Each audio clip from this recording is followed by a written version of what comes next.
For those of you who don't know me, I'm Paul O'Bray, I'm Vice Chancellor of the University, and it's my very great pleasure to introduce this inaugural lecture by Professor Mike Edwards, Professor of Classics, and his title is Speaking Classically, some thoughts on Greek and Roman rhetorical theory and practice. Now, many of you I know Mike very well, but let me tell you a little bit about him. He studied classics at Royal Holloway, where he also did his PhD, and very soon after that did some teaching at Royal Holloway, but then took on an academic post at Queen Mary, University of London, where he rose to be Professor of Classics in the School of English and Drama. For 7 of his years at his time at Queen Mary, Mike was on secondment to the Institute of Classical Studies in the University of London, when he was director, until moving to the University of Wales, Trinity St David, to take up the role of head of classics there.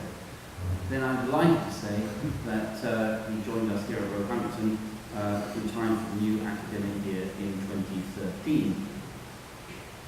As director of the Institute of Classical Studies, Mike played a key natural role in providing academic leadership to his subject. And he also helped steer the Institute through a time of significant change. One eminent classicist told me at the time it was the toughest job in classics in the country. I know that's wow. Felt like it. And I know that from speaking to people that Mike's role was his quiet diplomacy, his effectiveness, his support for his colleagues was much admired and much appreciated during that time. Mike also served as the Deputy Dean and then the Dean of the School of Advanced Study at the University of London, of which the Institute of Classical Studies is part. Mike is a highly valued and dedicated teacher, while his research has earned him an international reputation as a world-leading authority on Greek and Roman oratory and rhetoric. He's published 9 books by my count, some of them are in several volumes, I should say, as well as numerous chapters and articles in learned journals. He's the author of scholarly commentaries on Lysias and Docades and Antiphon. He's written on Latin poetry, and is currently working on an Oxford text of the orator Lysias. Mike's been editor of the Bulletin of the Institute of Classical Studies, and he has been general editor of its supplement series. He edited Rhetorica for 4 years, and is currently one of the editors of Classical Review. He's president of the International Society for the History of Rhetoric. He's a senior research fellow at the Institute of Classical Studies and the Institute of English. He's about to become honorary professor at the University of the Peloponnese. All of which is testament to his great standing and his reputation in his field. Those of you who know Mike will also know he has a hinterland beyond academia and a particular interest in sport. His natural tendency to work across disciplines allows him to follow football, rugby and cricket. And I remember being very amused when we interviewed him for hopefully at Roehampton on his application form as a box that says any other relevant information. And he put, I haven't missed a test match at Lord's since 1972. Which I thought showed a number of the qualities we were looking for. Dedication, perseverance, loyalty, undying optimism, and a sense of humour. And now we know he has all those qualities in great abundance. Please welcome Professor Mike Edwards.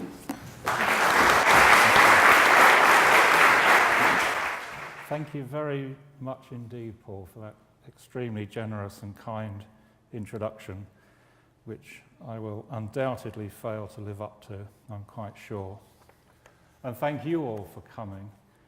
So many of you, family, friends, colleagues, especially from Roehampton, too many to thank individually. One of the hardest talks to give is always when it's in front of people who know you. Family, friends and colleagues, your bosses, distinguished scholars like my respondent Christopher Reed. But I have my knowledge of classical training in rhetoric to help me, and I would like to show you this evening some examples of the theory and practice of rhetoric, or public speaking, in Greco-Roman antiquity. I have wonderful colleagues in the Department of Humanities and amongst the classics team, as the students here will testify. But I'm conscious that one is missing.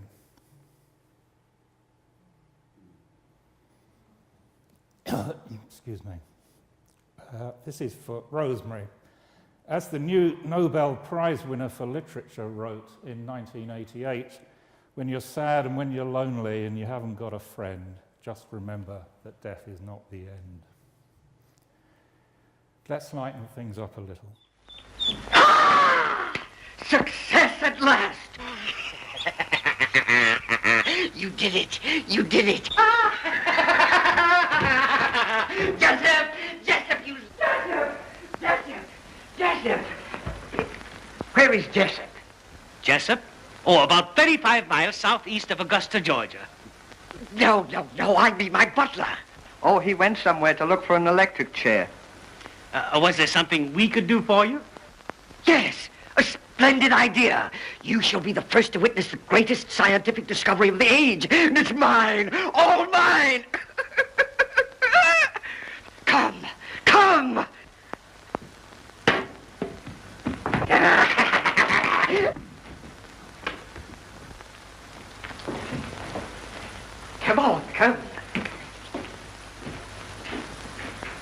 Stay right where you are. Stan Laurel and Oliver Hardy in Dirty Work with Lucian Littlefield. Littlefield plays the mad inventor, Professor Noodle, who has discovered the secret of rejuvenation. I could do with some of that myself. Invention, this is the link. Right? Invention, heuresis in Greek, like eureka. Inventio in Latin, like, well, invention.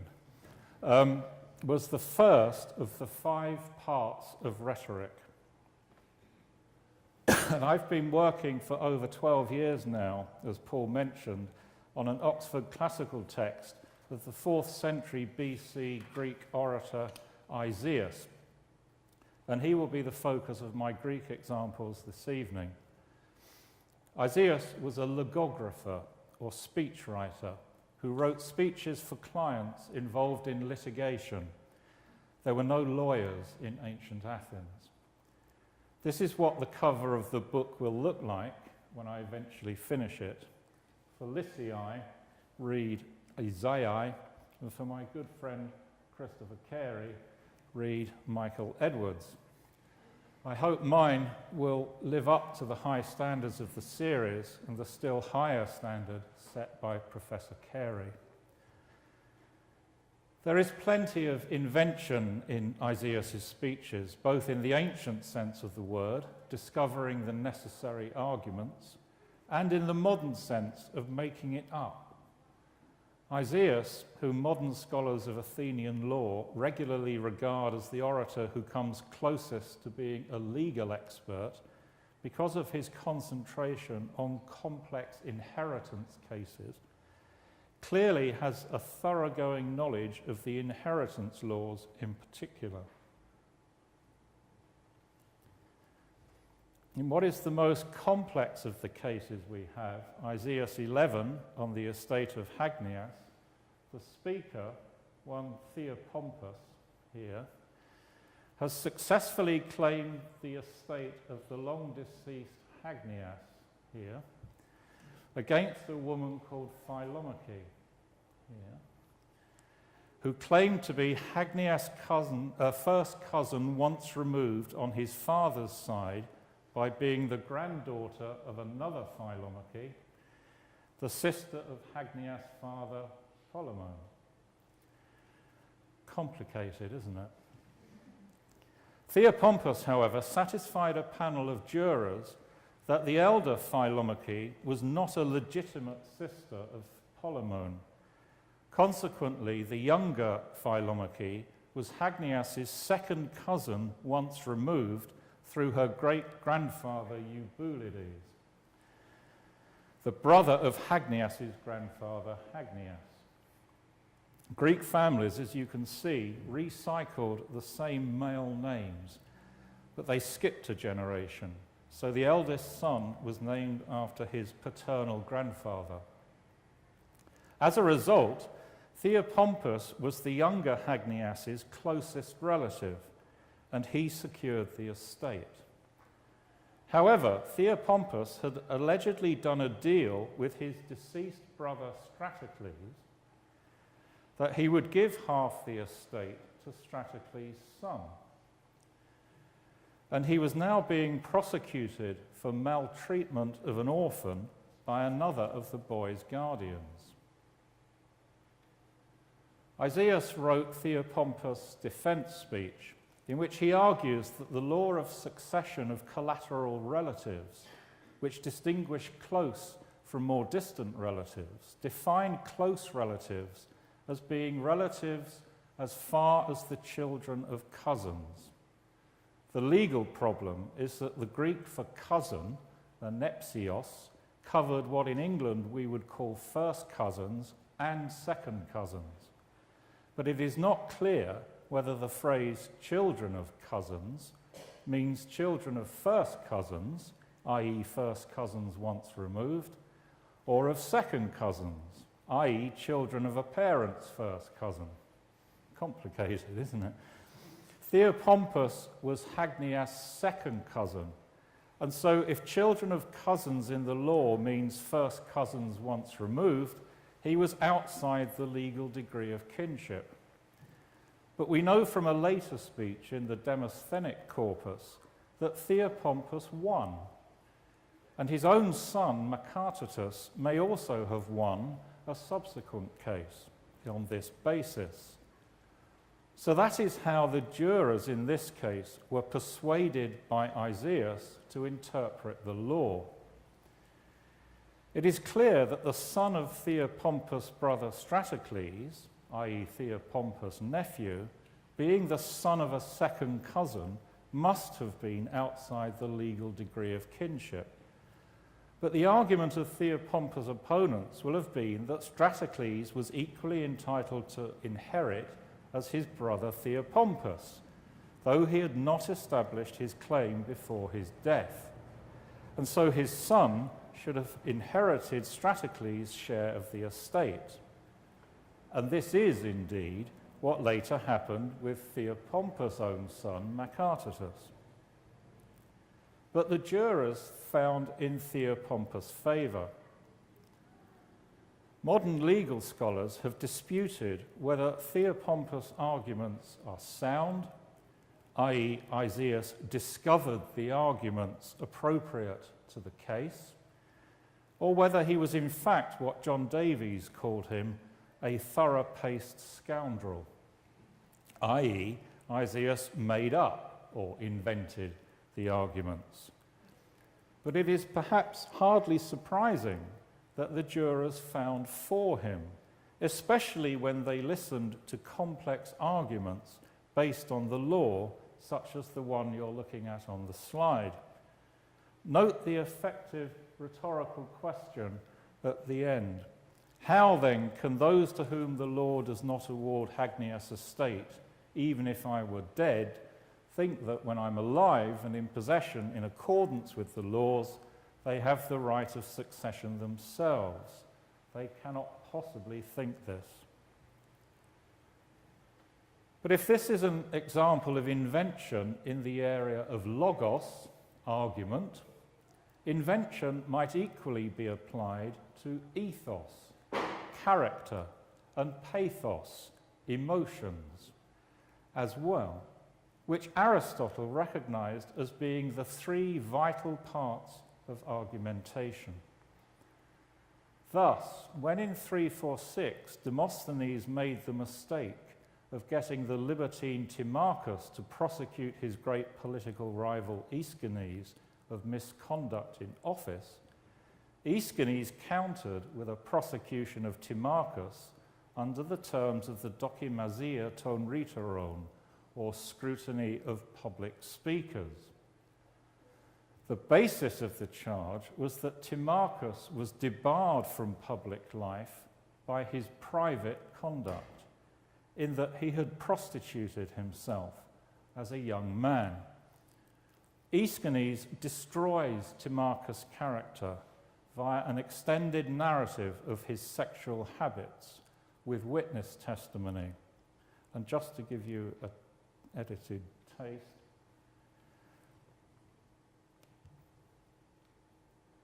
the disingenuous of this final remark, I say this not to indulge in low gossip, but so you will recognize who he is, reflects a feigned reticence by Aeschines throughout the speech to describe Timarchus' behavior in lurid detail. Aeschines follows this character assassination with an anticipation of the defense arguments that he did not have a shred of solid evidence against Timarchus, which is probably true, but he still won. Indeed, Chris Carey opines in the introduction to his Texas translation of this speech that it is ultimately no more than a sustained attempt to throw sand in the eyes of the jurors.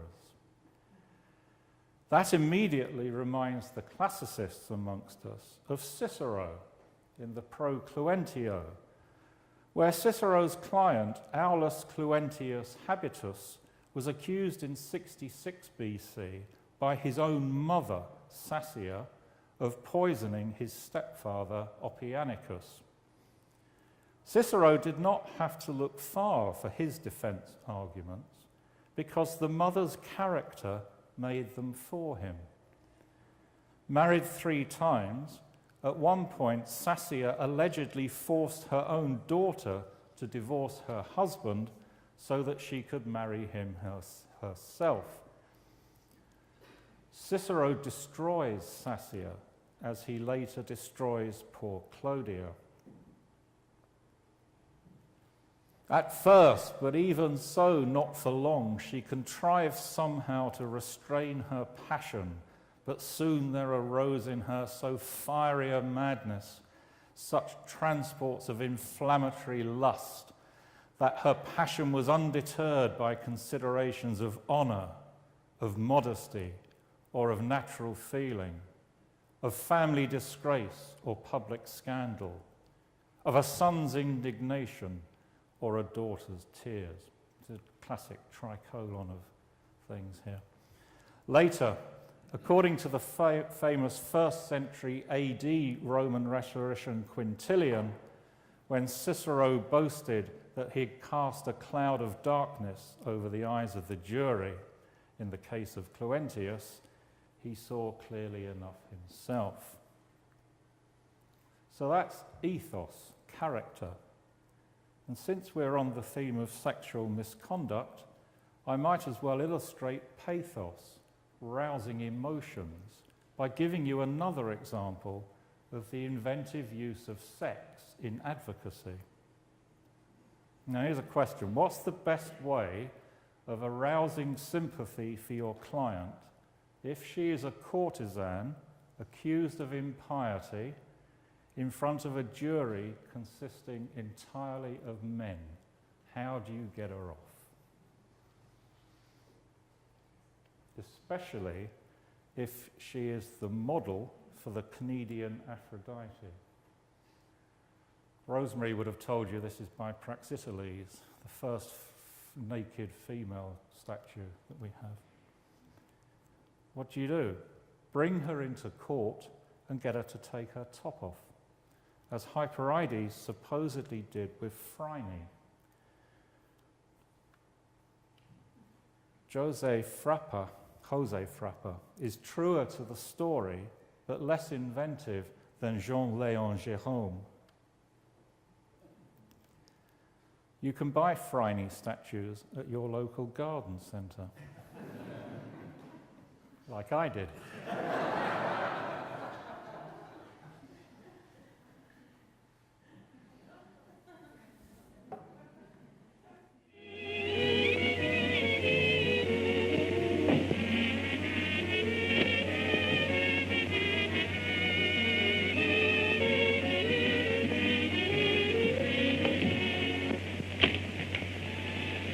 morning, pupils. Good morning, teacher.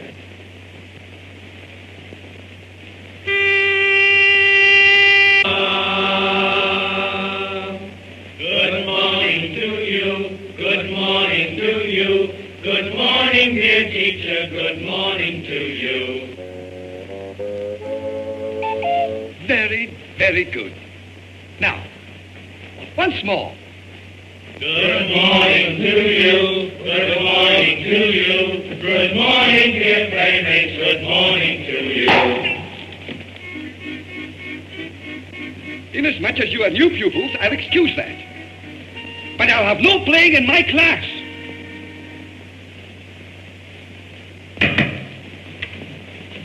Now, the first lesson this morning will be...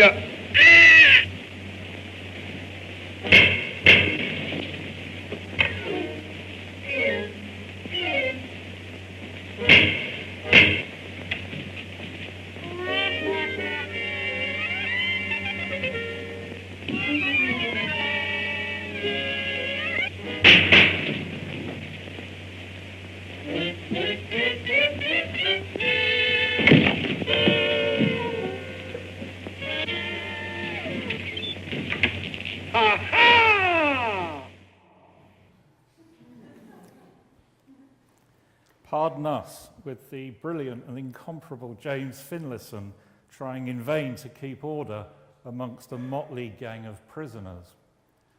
Order, that is, the arrangement or form of a speech, taxis in Greek, as in taxonomy, is the second part of rhetoric and is a tricky topic.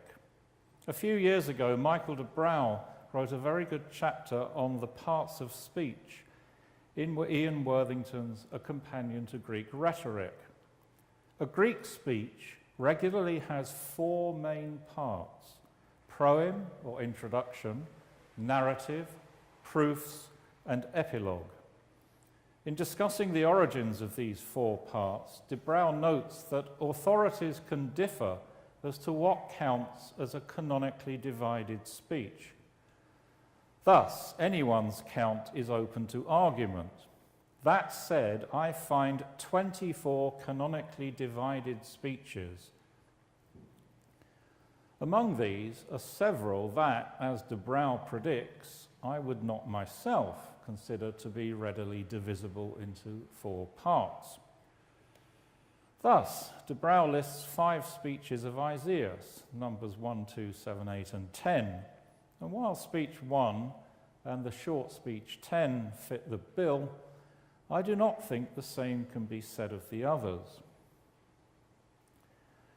I'll highlight here speech 2 on the estate of Menocles, which does indeed start with a proem, narrative, and section of proofs.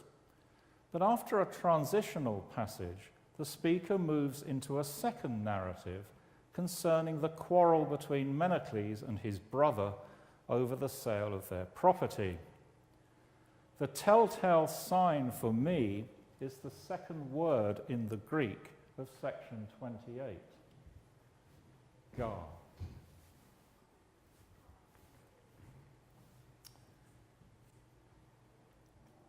Gar is a particle, a transitional particle, usually translated for, though it often, as here, does not require translating.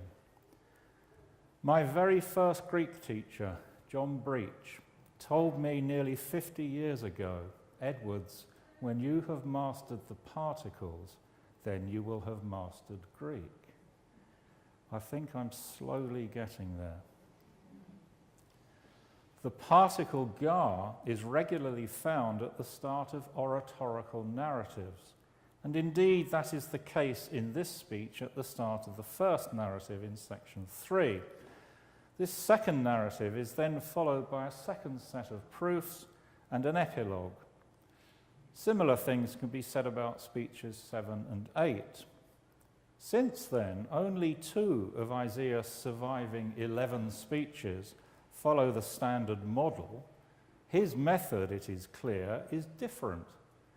He prefers generally to mix sets of narrative and proof, doubtless because of the complexities of his arguments in these tricky inheritance cases, so that the jurors do not forget the facts of the case as he presents them.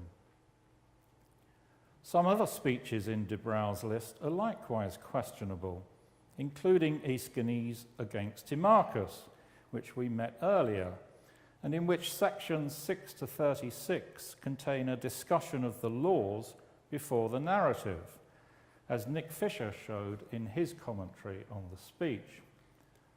This arrangement recalls the 3 courtroom speeches of Antiphon, none of which moves from proem to narrative, but all have a preliminary argument, usually called a procatascue, between them.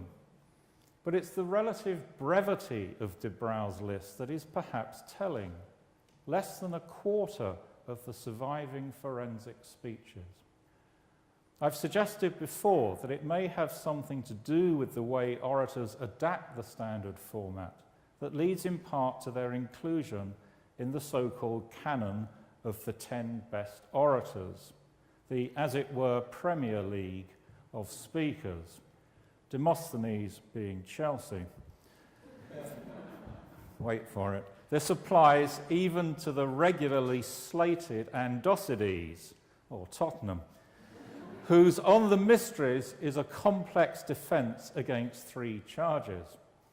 Herodes Atticus, a famous orator of the 2nd century AD, and you'll find traces of him if you go to the Agora today in Athens, on being accorded the accolade of inclusion among the 10 best orators, supposedly replied, "At least I am better than Andocides." And it was the organization of Demosthenes on the crown that was a significant contributory factor to its being regarded as the finest Greek speech of all, with a brilliant sandwiching of what may have been difficult legal arguments for Demosthenes to refute between narratives of his career and invective against Aeschines. Quintilian, following the anonymous 1st century BC rhetorical manual Ad Herennium, and Cicero in the Orator, called this tactic Homerica dispositio, Homeric order. In Homer's Iliad, the wise Nestor drew up his troops with the cavalry at the front and the best infantry at the rear, with the worst troops in the middle. For Aristotle, a speech needs only 2 parts, a prothesis or proposition and a pistis or proof. But ever the practical philosopher, unlike Plato, he eventually recognizes the need for the 4 parts and discusses them in turn in Book 3 of his great rhetorical manual, the Rhetoric. Roman rhetorical theory, on the other hand, recognized a 6-part divisio, sex partes, not parties, into opening, narrative, partitio, statement of the points at issue, confirmatory proofs, refutatory proofs, which are variously called confutatio, reprehensio, and refutatio, and peroration. Though, as you can see, Quintilian only has 5 parts, quinque, not quinqui, which he attributes to most authorities, ut plurimis auctoribus placuit, thus ignoring Cicero, and he excludes partitio. In essence, Roman theory subdivides the proofs, which are treated as one section in Greek theory. But it's again very interesting that Cicero himself, the greatest Roman orator, by no means adheres to the standard format. As Berry and Erskine write in their introductory essay to their recent book on form and function in Roman oratory, Cicero's De Imperio Gnei Pompei has a textbook structure. And so Cicero here subjugates function, what he's trying to do, to form, the way he's trying to do it. This will be due, as they argue, to the fact that this speech, delivered in 66 BC, was Cicero's first before the Roman people, and he will have wanted to show off his mastery of the art. But when it comes to perhaps his best speech, the Pro Milone, Cicero subjugates form to function, omitting a partitio and also a reprehensio, when you argue against the opponent's arguments, doubtless because he needed to ignore the damning evidence against his client. And as with the Procatasque section in the speeches of Aeschines and Antiphon I noted earlier, Cicero inserts an extra passage of argumentation between the exordium and the narratio. And this kind of praemunitio, as it was called in Latin by Julius Rufinianus, also appears in another of Cicero's most famous speeches, the Procaelio, where once again the odds seem stacked against his client. Its recent commentator, Andrew Dick, comments on the first section of Refutatio, quote, "There is no consensus among scholars about how this portion of the speech should be categorized. The division of speeches, it is clear, is no scientific, easily measurable matter. It may indeed, as my good friend Jaap Visser remarks in his review of Berry and Erskine in Classical Review, that one not uncommon problem with the notion of oratorical form occasionally emerges. Rhetorical theories, particularly the rules for the parts of a speech, are sometimes taken too seriously as principles guiding the composition of ancient speeches. But the rules were nevertheless there for the orator to obey or to ignore." Pete, I want you to meet a couple of friends of mine. Mr. Hardy's the name. Mr. Hardy? This is Mr. Laurel, Mr. Pete. Mr. Laurel.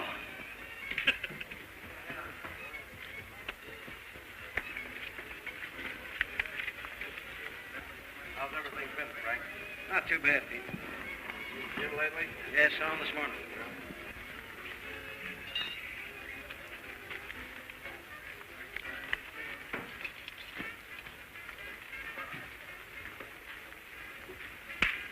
Now, what are you boys going to have?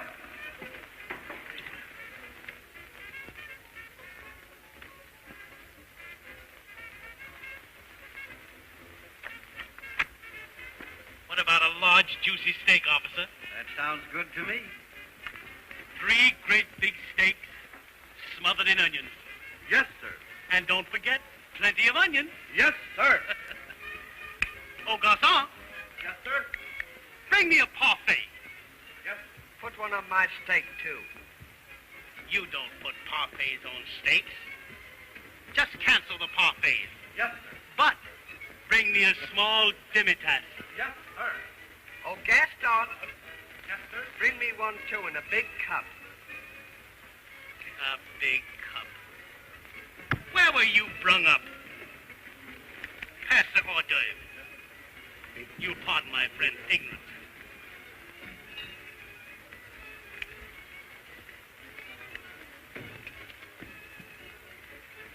You know I'm awfully glad we met you, officer. Where are you going to spend your vacation this summer? The fat one and the thin one. Ooh. Eating in style in below zero. Style is the third part of rhetoric.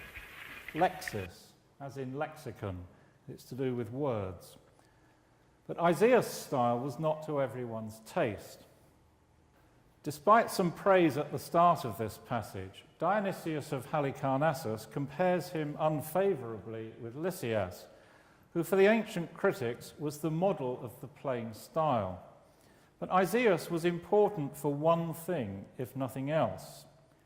It compensates for its lack of Lysianic charm by that brilliant artistic resource, ter I dinoterti ters kataskues, which makes it the real spring from which the rhetorical power of Demosthenes flows. For Dionysius, Lysias' style has charis, charm, a rather vague concept that it is hard to define. but better to feel intuitively, rather like Plato's forms. But Isaias's style has a different virtue, the strength of dinotes, cleverness.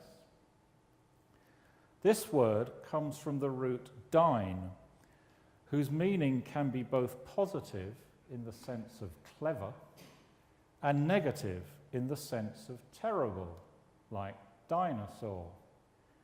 Or I suppose both, if you have grandsons. Likewise, being thought of, you can watch this for hours, being thought of as dinos legein, clever at speaking, could be both a good thing and a bad thing.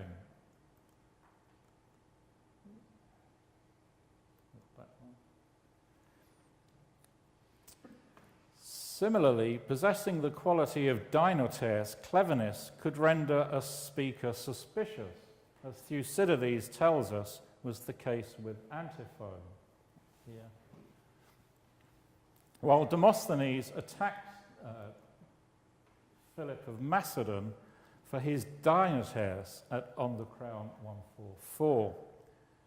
But, as my tutor Stephen Usher noted, dinotes is generally used in the orators to denote eloquence, and in rhetorical criticism it connotes a formidable force or intensity of oratory, the quality that is particularly associated by Dionysius with Demosthenes.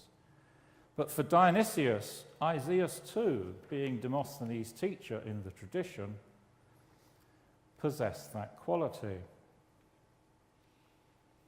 A good example comes right at the end of speech 5 on the estate of Diciogenes, where the speaker indulges in character assassination of his opponent.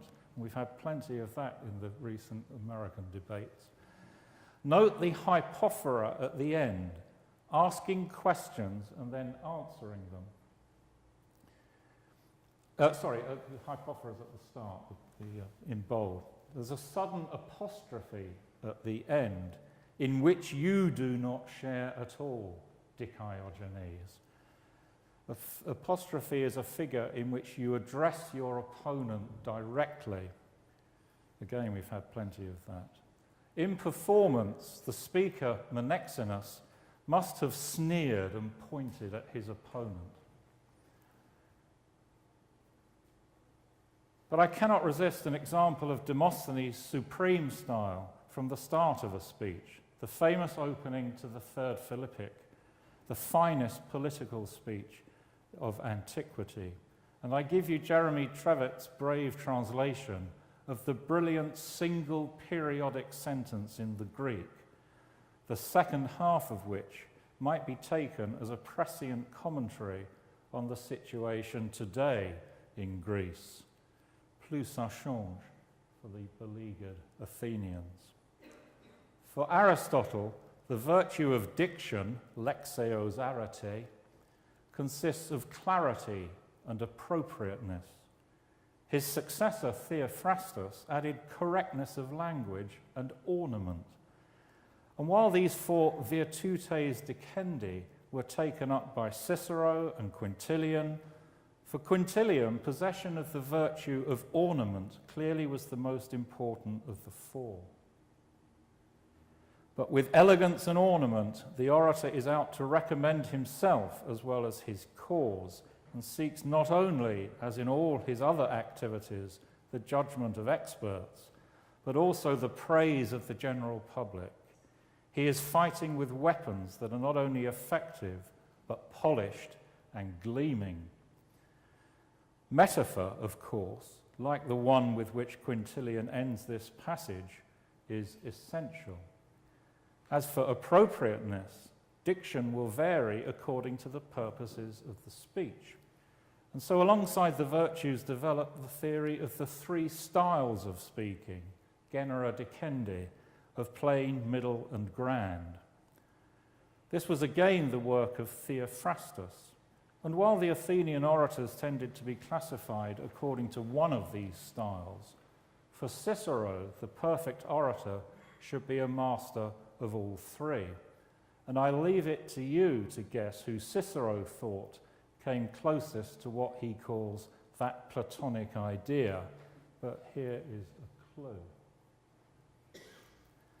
Despite his disavowal, to be fair, Cicero did actually have claims to rival Demosthenes, and I'm a Hellenist saying this.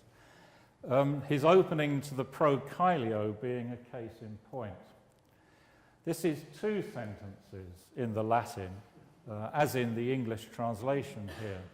A brilliant example of what could be done with that far less flexible language than Greek.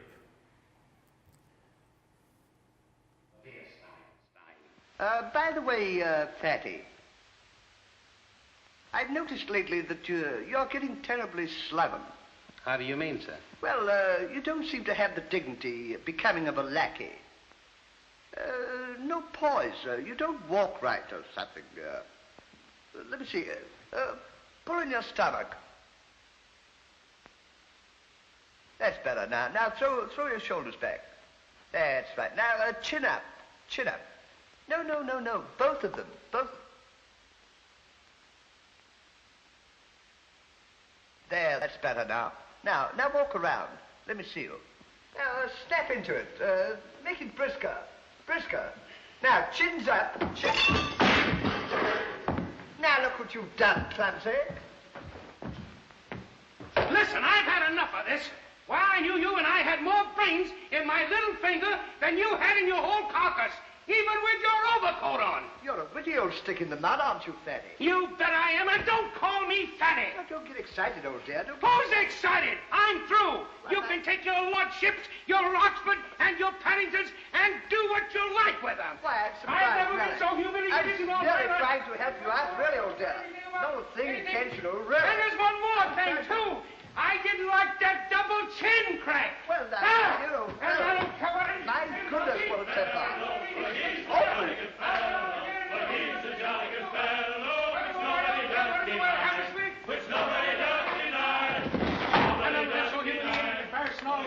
I'm going to get my clothes and get out of here, catch the first boat back, and send it on every hand. And another thing. Can fight no more, get another boy. Goodbye. Hey, Ollie, What? where you going? Back to America for me. Hey, Ollie. Ollie. What you going to do? Stan, you know me. Well, of course I know you. What's the matter? Have you got one of those dishes here?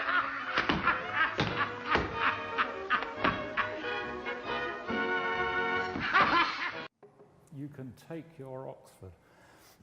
A chump at Oxford, in which Laurel had earlier been hit on the head by the falling window and become the long-lost Lord Paddington, champion sportsman and scholar extraordinaire.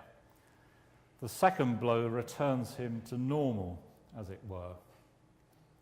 I've forgotten the point of this. Memory. Or mnemer, as in mnemonics.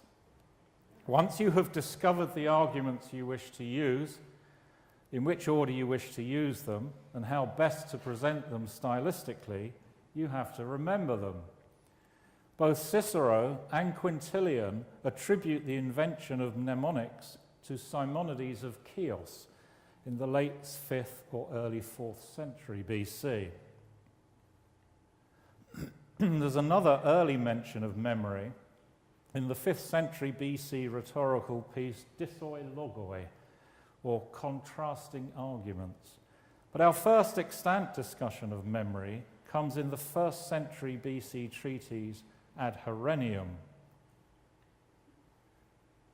At 2338, the author writes, "I know that most of the Greeks who have written on the memory have taken the course of listing images that correspond to a great many words," which is roughly how it's still done today. But it's entirely unclear who these Greeks were.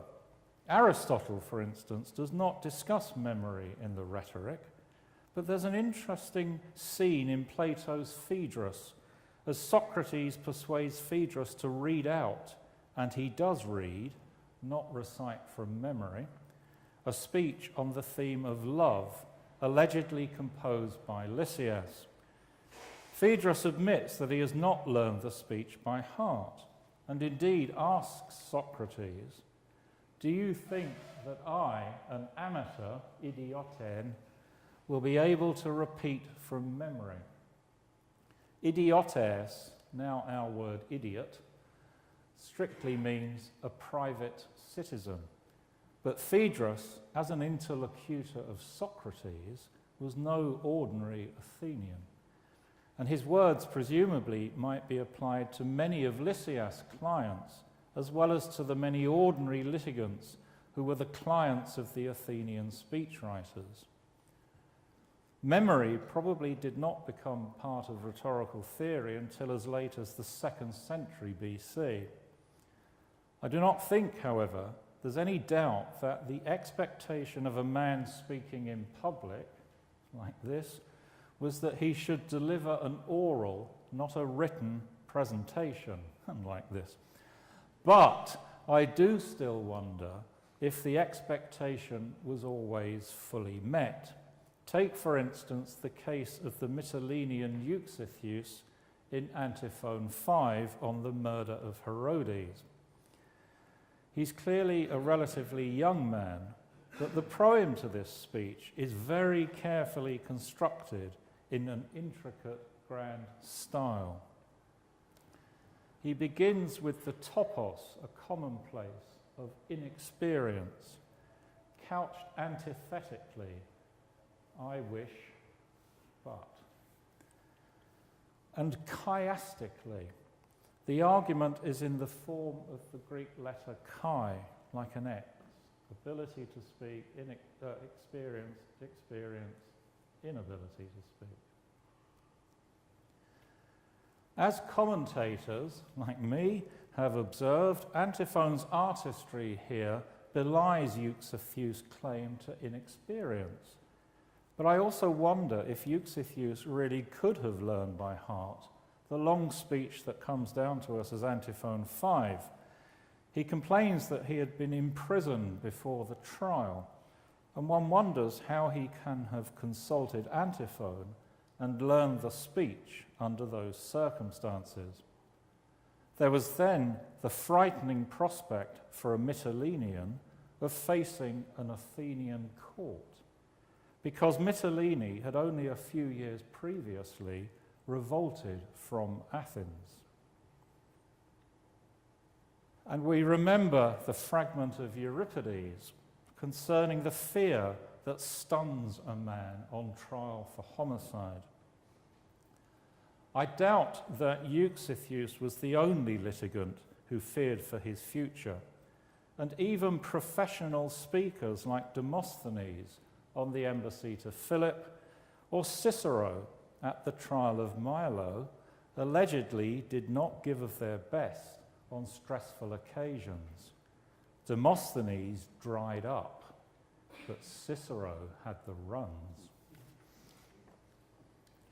Should we then distinguish amateur speakers from professional rhetors? And could it be, as John Muir suggests in his edition of Alcidamas, that some litigants at least had some form of written notes with them? Plato's criticism of writing in the Phaedrus has perhaps obscured the reality of the courtroom situation for many litigants. The alternative, for those who believe in strictly oral delivery from memory, must be, I think, that our texts often bear little resemblance to what was actually said on the day. And finally, Heave ho! Heave ho! Heave ho! Heave ho! Heave! Oh!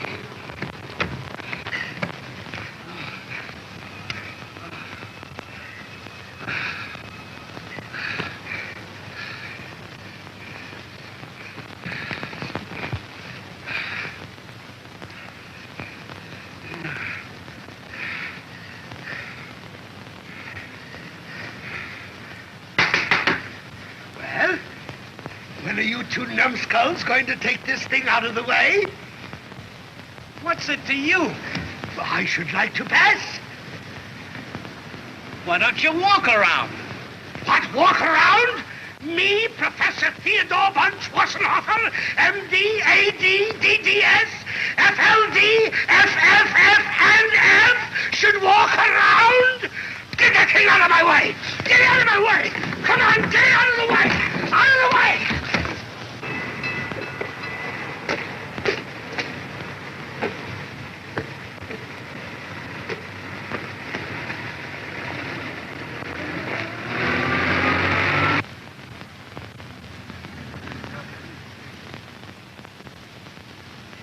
Very lovely.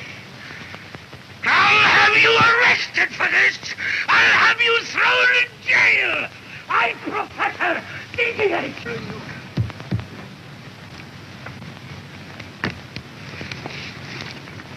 Heave, ho! Heave, ho! Heave, ho! Heave, ho! The music box. Laurel and Hardy are delivering a piano to the German professor Theodor von Schwarzenhofen, MD, AD, DDS, FLD, FFF and F, played by Billy Gilbert. The worst delivery ever, though their consummate acting won Laurel and Hardy their only Oscar in 1932. The Greek for delivery, hypokrisis, is connected with the word for an actor, Hippocrates. Our word, hypocrite. Having discovered, ordered, composed, and remembered what you have to say, you have to deliver your speech effectively. Demosthenes supposedly rated delivery as the most important aspect of oratory. And this story is usually erroneously abbreviated into him answering delivery, delivery, delivery, the origin of Tony Blair's education, education, education. The importance of delivery was also recognized by Aristotle, but no handbook had yet been written, and for Aristotle, delivery seems a vulgar matter when rightly understood. Theophrastus may have attempted to address this prejudice, but as John Hall notes in his essay on oratorical delivery and the emotions in the Blackwell Companion to Roman Rhetoric, the prejudice persisted. With only 9 sections on delivery in the Ad Horennium, despite the introductory remark, because no one has written carefully on this subject, and only 14 in Cicero's De Oratore.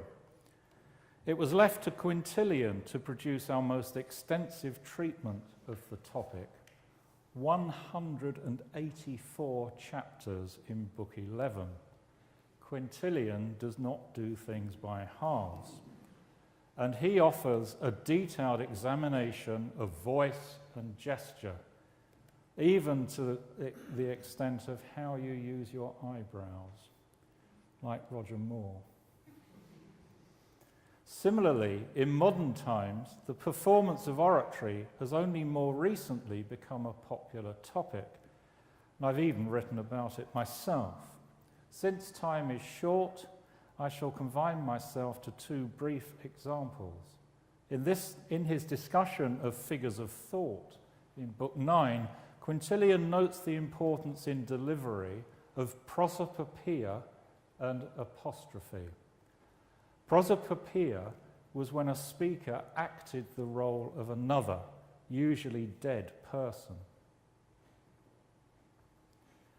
Cicero, who received training in acting as a youth, was in his element in the Pro Caelio, where he's attacking this alleged woman of loose morals called Clodia, conjuring up Appius Claudius Caecus, who, because of his blindness, Caecus means blind, thankfully cannot see the lustful activities of Clodia. Let then some one of her own family rise up, and above all others, that great blind Claudius of old time, for he will feel the least grief inasmuch as he will not see her. It goes on and on. Was it for this that I broke the treaty which was concluded with Pyrrhus, that you should every day make new treaties of most disgraceful love? Was it for this that I brought water into the city? This is the Appian Aqueduct. That you should use it for your impious purposes? Was it for this that I made the Appian Road, that you should travel along it, escorted by other men beside your husband? If Cicero was acting the part, as Quintilian suggests, it must have taken it out of him.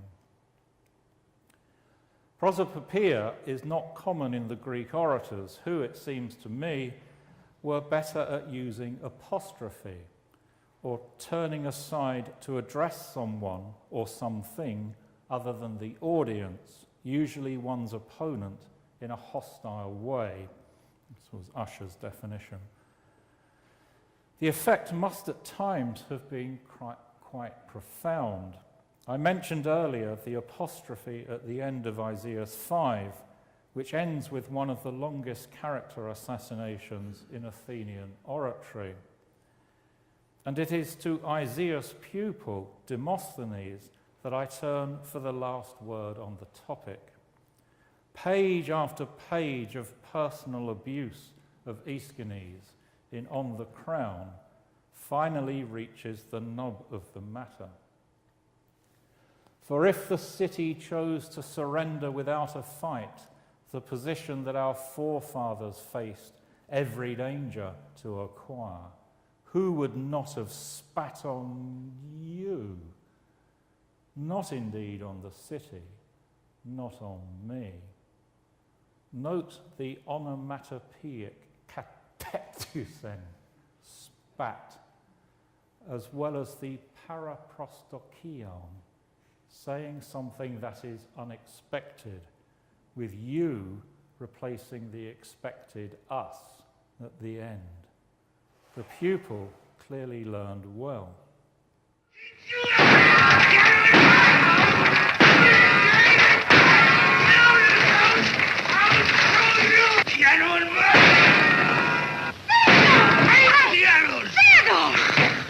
What are you doing? Why, these two blundering idiots delivered a piano here by mistake.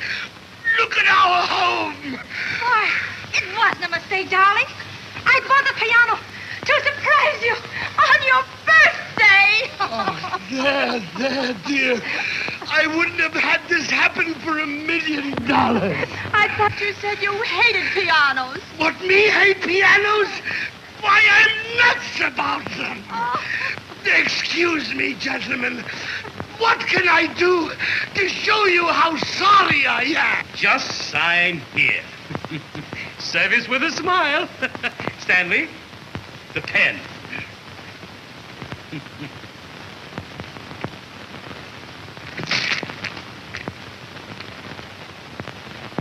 Why, you! Out of my house! Out of my house!